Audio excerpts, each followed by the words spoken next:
So day 216, create multiple forms of content. Folks, this is not as difficult as it sounds.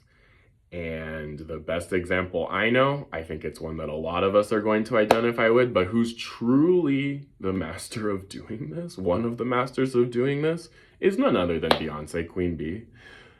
She is the master of taking like her Coachella, right? Her Coachella concert. She turned it into a freaking documentary, right? She turned it into a movie. And then wasn't there an accompanying soundtrack?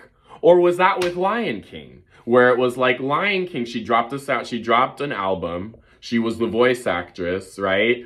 Y'all understand what I'm putting down? I know I'm mixing up projects, but take one piece and just make a video out of it, write a blog post about it, record an audio, and then talk about it on your podcast.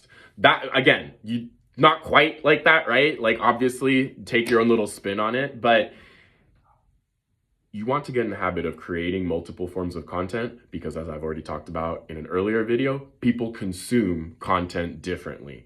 And the same information will come across differently being read as it is when it's in a video format, as it is when it's in an audiobook. And if I'm just going to focus on those three for the simplicity of this video.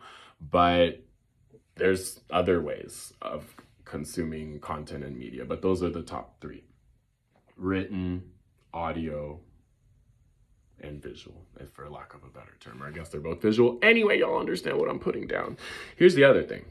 In this day and age where we like all live on our phones, having your message and having your content packaged in different ways, presented in different ways, means it's also going to get packaged in different ways. It means it's also going to reach different people. One of the biggest illustrations of this, which honestly blew my mind, is, y'all know Instagram. It gotta be on Instagram these days. It's a love or hate relationship, right? So Instagram came out with an app that's a lot like Twitter called Threads. I love Threads, kind of because I hate Twitter. But anyway, what I'm getting at is that it's actually really surprising that even though the two apps are from the same company, same screen name, etc., that I have, right, same handle, etc., the two audiences are actually quite different. And I'm able to easier, this is again just one example, and please use this in your own businesses, but Threads is really good for things like YouTube videos, things like articles, things like links, external links that you want your network and people to check out. Whereas Instagram is better for things like videos or TikTok or YouTube, right? But that's the point and the purpose that I'm trying to make, is that don't only write blog posts, make a video or two a couple of times, get out of your comfort zone. Nothing grows in a comfort zone anyway, but I digress.